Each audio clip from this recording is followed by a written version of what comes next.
नमस्कार, देवभूमि समाचार देख रहे हैं आप। आपके साथ मैं हूं स्वीटी दीक्षित। हेमवती नंदन बहुगुणा केंद्रीय विश्वविद्यालय के 11वें दीक्षांत समारोह की तैयारी जोरों शोरों पर चल रही है। विश्वविद्यालय के चौरास परिसर में टेहरी डीएम मयूर दीक्षित व एसएसपी नवनीत सिंह ने आगामी 8 नवंबर को आयोजित होने वाले दीक्षांत समारोह को लेकर तैयारियां तेज कर दी है और दीक्षांत समारोह में राष्ट्रपति द्रौपदी मुर्मू बतौर मुख्य अतिथि शामिल होंगी। गढ़वाल विवि के दीक्षांत समारोह में 1300 से अधिक छात्र छात्राओं को उपाधि मिलेगी, जिसमें अभी तक 320 पीजी व 60 पीएचडी के छात्रों द्वारा पंजीकरण किया गया है। साथ ही दीक्षांत समारोह में शामिल होने वाले छात्रों को आधार कार्ड लाना भी अनिवार्य होगा। इस दौरान छात्र छात्राओं व उनके अभिभावकों को समारोह में प्रवेश के लिए विश्वविद्यालय प्रशासन द्वारा पास की सुविधा उपलब्ध होगी।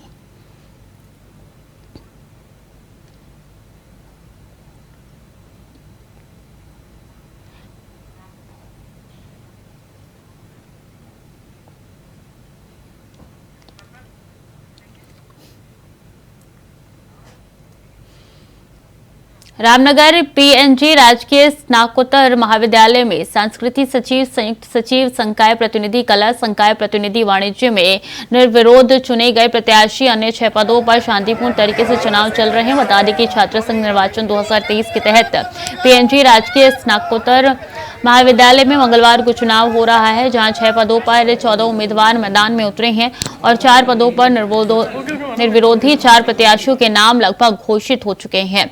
तो वहीं महाविद्यालय के चुनाव प्रभारी से मौर्य ने बताया कि इस बार हमारे कॉलेज में 6 पदों पर 14 प्रत्याशी मैदान में है। उन्होंने कहा है कि इस बार कॉलेज में 1413 छात्र और 2663 छात्राएं मतदान करेंगे। इस प्रकार कुल 3686 छात्र छात्राएं मतदान करेंगे। चुनाव हमारा बहुत शांतिपूर्ण तरीके से 8 बजे शुरू हो गया है और शुरू में मतदान थोड़ा धीमा था, लेकिन अब रेगुलर बच्चे आ रहे हैं। इसमें हमारे जो वोटिंग हो रही है आज के दिन, अध्यक्ष, उपाध्यक्ष, छात्र, उपाध्यक्ष छात्रा, सचिव, कोषाध्यक्ष और विश्वविद्यालय प्रतिनिधि, इन पदों पर चुनाव होता है। हाँ जी, सांस्कृतिक सचिव पद पे एक ही कैंडिडेट था। विज्ञान संकाय प्रतिनिधि पे कोई नामांकन नहीं हुआ।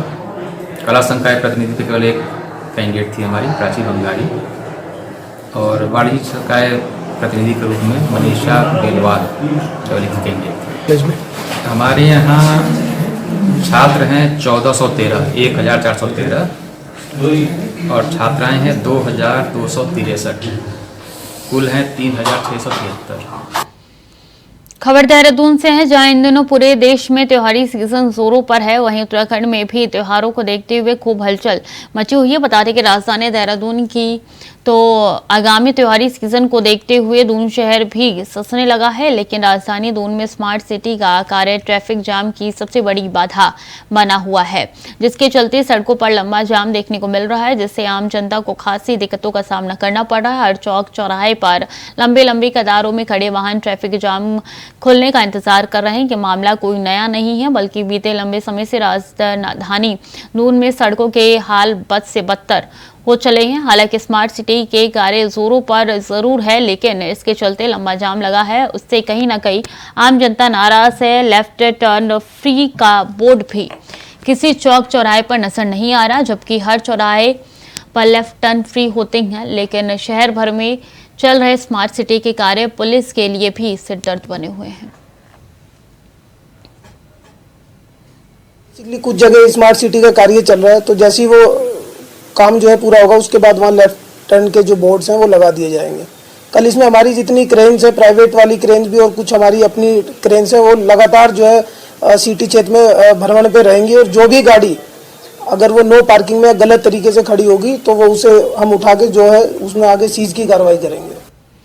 भारत की राष्ट्रपति द्रौपदी मुर्मू ने आज पंतनगर कृषि विश्वविद्यालय के 35वें दीक्षांत समारोह में बतौर मुख्य अतिथि शिरकत की। इस दौरान उन्होंने विश्वविद्यालय के 1141 छात्रों को डिग्री दी। साथ ही राज्यपाल गुरमीत सिंह, केंद्रीय मंत्री अजय भट्ट, कैबिनेट मंत्री गणेश जोशी भी मौजूद रहे।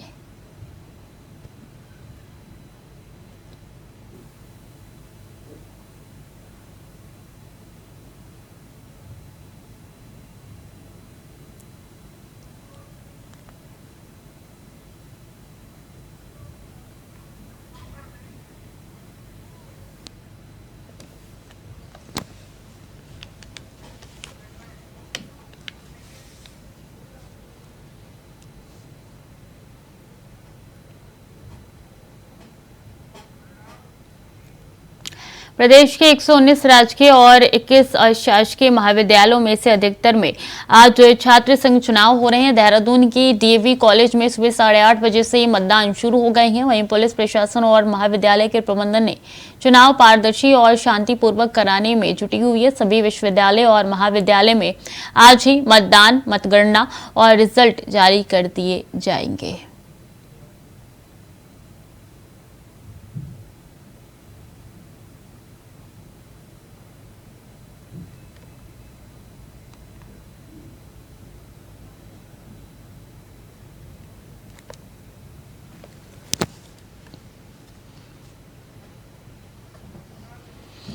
तुषार गुप्ता ज्यादा जानकारी के साथ जुड़ चुके हैं। तुषार, इस बार तो त्रिकोणीय मुकाबला नजर आ रहा है।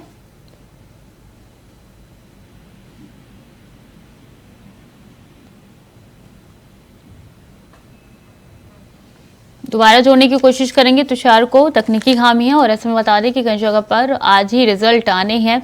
छात्र संघ का चुनाव हो रहा है।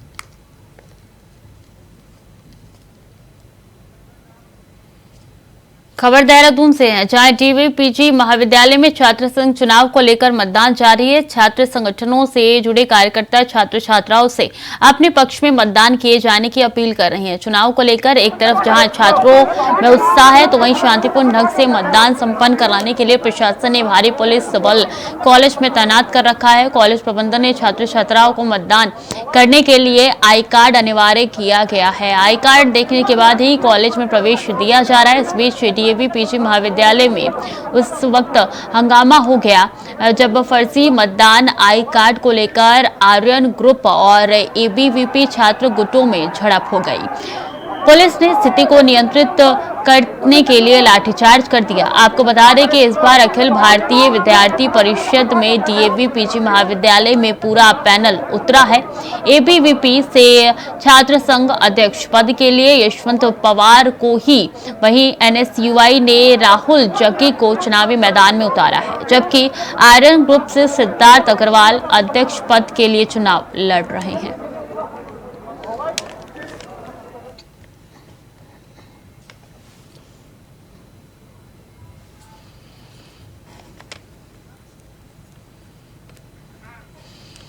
तुषार ज्यादा जानकारी के साथ जुड़ चुके हैं। तुषार, अभी क्या माहौल है, शांत हो गया है या अभी भी लगातार लाठीचार्ज हो रहे हैं? देखिए, अगर डीएवी पीजी कॉलेज की बात की जाए तो लगातार यहाँ पर आज छात्र संघ के चुनाव होने थे और ऐसे में दो गुट हैं वो आपस में भिड़ गए थे और जिसके बाद मजबूरन पुलिस को शांति व्यवस्था बनाने के लिए जो लाठीचार्ज करना पड़ा। फिलहाल जो माहौल है वो काफी शांत है। पुलिस ने पूरी तरह से शांति व्यवस्था बना ली है। वहीं अगर बात की जाए छात्र संघ चुनाव की तो जो गणना होगी वो पूरी शुरू होनी थोड़ी देर में हो जाएगी और उसके बाद जो रिजल्ट होगा वो सामने आ जाएगा। लेकिन इस तरह की जो घटना हुई है पहले से ही पुलिस को आंक लेना चाहिए था, लेकिन जिस तरह पुलिस ने कंट्रोल भी किया है वो भी कहीं ना कहीं प्रशंसनीय है।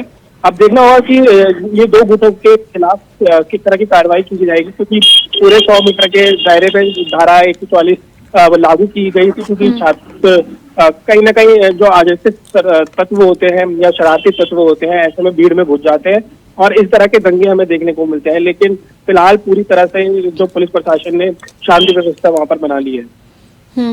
इस बार तो त्रिकोणीय मुकाबला देखने को मिल रहा है, इस वजह से और भी सतर्कता रहने की जरूरत है। जी हाँ, बिल्कुल। अगर एबीवी, आर्यन और साथ साथ एनएसयूआई की बात की जाए तो त्रिकोणीय मुकाबला ये पूरा कह सकते हैं और ये तीनों ही पार्टियां काफी मजबूत है छात्र संघ में।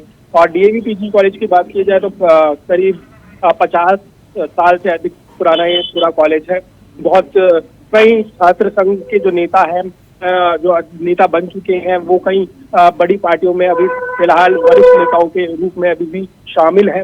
ऐसे में जो भाजपा या फिर कहा जाए कांग्रेस जो बड़ी पार्टी होती है उनकी भी नजरें छात्र संघ के चुनावों में रहती है कि किस तरह से जो प्रत्याशी जीता है उसकी कितनी काबिलियत है और आने वाले टाइम पे उसे भी क्या पार्टी में जगह दी जा सकती है। फिलहाल के लिए हम कह सकते हैं त्रिकोणा मुकाबला ये हो सकता है क्योंकि आर्यन, NUCI और ABVP तीनों के बीच एक टक्कर का मुकाबला हम कह सकते हैं अध्यक्ष पद के लिए रहेगा और करीब 3:30 या 4 बजे तक जो मतगणना है वो शुरू हो जाएगी और उसके बाद जो रिजल्ट है वो सबके सामने होगा। ठीक है तुषार, बहुत बहुत शुक्रिया आपका तमाम जानकारियों के लिए। और वक्त तो चला है छोटे से ब्रेक का, जल्द लौट रहे हैं। ब्रेक के बाद एक बार फिर से स्वागत है आपका। खबरों में आगे बढ़ेंगे। देहरादून में भाजपा ने विभिन्न प्रकोष्ठों में संयोजक और सह संयोजकों की घोषणा कर दी है। बता दें कि पार्टी के प्रदेश अध्यक्ष महेंद्र भट्ट के निर्देश पर यह घोषणा की गई है। हालांकि अन्य 4 प्रकोष्ठों की घोषणा के बाद में की जाएगी।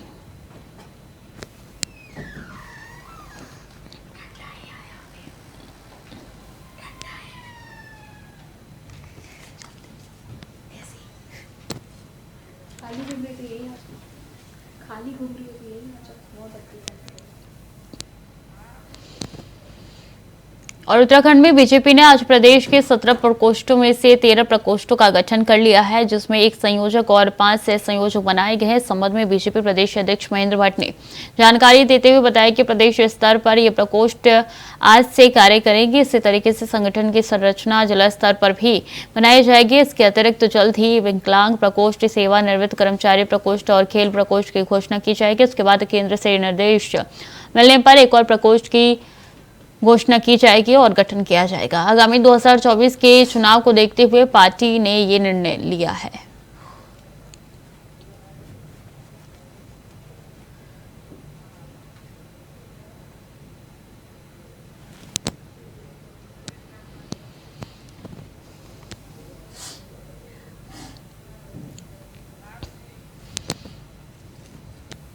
उत्तराखंड ग्लोबल इन्वेस्टर समिट 2023 के लिए मुंबई में आयोजित भव्य रोड शो में लगभग 30,200 करोड़ रुपए के MOU साइन किए गए हैं। सभी रोड शो में मिलाकर अब तक 1.24 लाख करोड़ रुपए से अधिक के MOU साइन हो चुके हैं। मुख्यमंत्री ने देश के प्रमुख उद्योगों समूह के साथ बैठक कर उत्तराखंड के निवेश की संभावनाओं पर चर्चा की। मुख्यमंत्री धामी ने सभी निवेशकों को आगामी 8-9 दिसंबर को आयोजित होने वाले ग्लोबल इन्वेस्टमेंट समिट के लिए आमंत्रित किया है।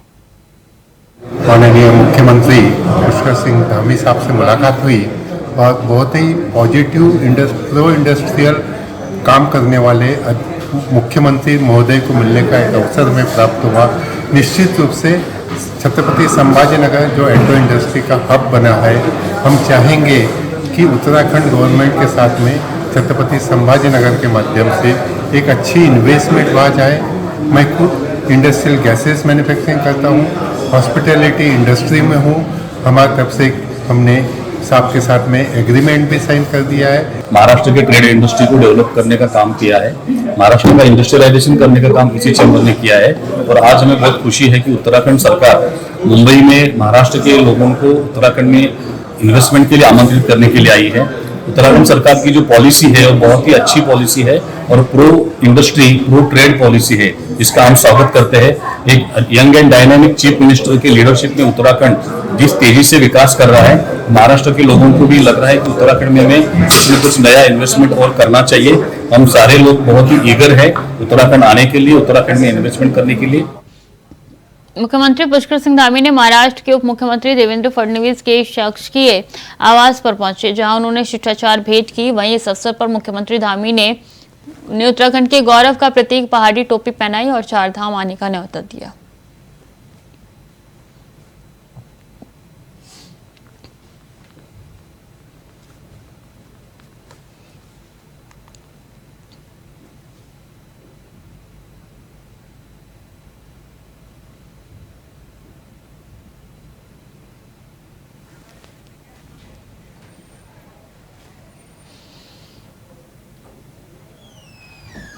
उत्तराखंड की दुर्न पुलिस ने 10 लाख की चोरी का खुलासा किया है। बता दें कि कुछ दिन पहले थाना सेलाकुई में एक मामला सामने आया जहां चोरों ने बंद पड़े घर में लाखों रुपए की ज्वेलरी चोरी कर ली है, जिसके बाद पुलिस ने मामले की गहनता से जांच शुरू की। आसपास की सीसीटीवी फुटेज खंगाले गए तो फुटेज में 2 संदिग्ध व्यक्ति सामने आए।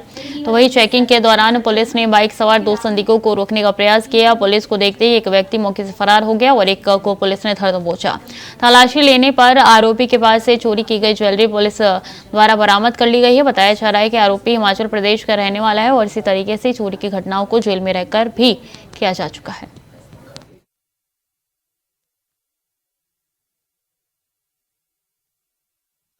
में खासकर विकास नगर कोतवाली थाना क्षेत्र सहसपुर में विगत एक सप्ताह के अंदर 3 बड़ी चोरी की घटना हुई थी, जिसमें विकास नगर में करीब 7 लाख की और इसी तरह से कोतवाली क्षेत्र में 3 लाख की 10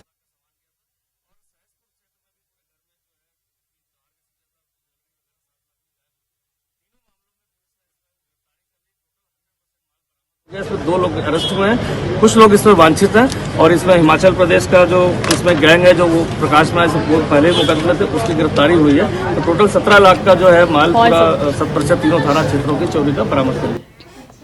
खबर देहरादून से, जहां केदारनाथ धाम में राहुल गांधी के कार्यक्रम को लेकर बीजेपी आक्रामक रुख अपनाए हुए नजर आ रही है। तो वहीं कांग्रेस भी भाजपा के आरोपों पर पलटवार कर रही है। उत्तराखंड कांग्रेस के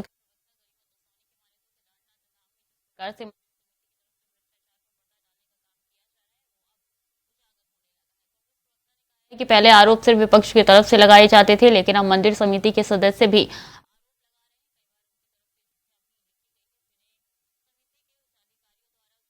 होने दिया गया। ऐसे में जाहिर है कि केदारनाथ धाम में भ्रष्टाचार की दाल काली है और सरकार को इस मामले पर उच्च स्तरीय जांच शुरू करनी चाहिए।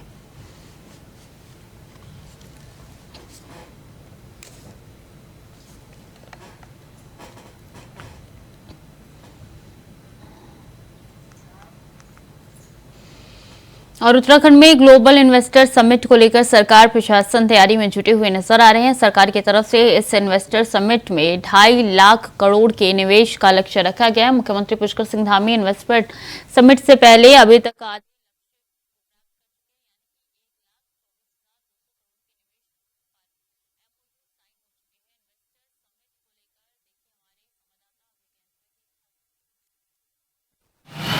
उत्तराखंड में इन्वेस्टर समिट को लेकर मुख्यमंत्री पुष्कर सिंह धामी की जो यात्रा थी वो यात्रा लगभग अब कह सकते हैं कि अपना अंतिम चरण में पहुंच चुकी है। और अब तक इन्वेस्टर समिट से पहले ही राज्य सरकार ने अपना आधा जो इन्वेस्टमेंट था उसको प्राप्त करने का काम यहाँ पर किया है।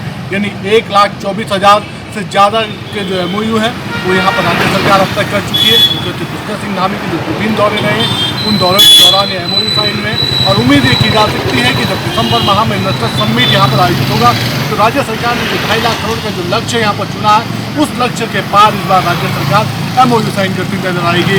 ये समझा जा सकता है कि इन MOU के माध्यम से राज्य में विकास की रफ्तार और बढ़ेगी।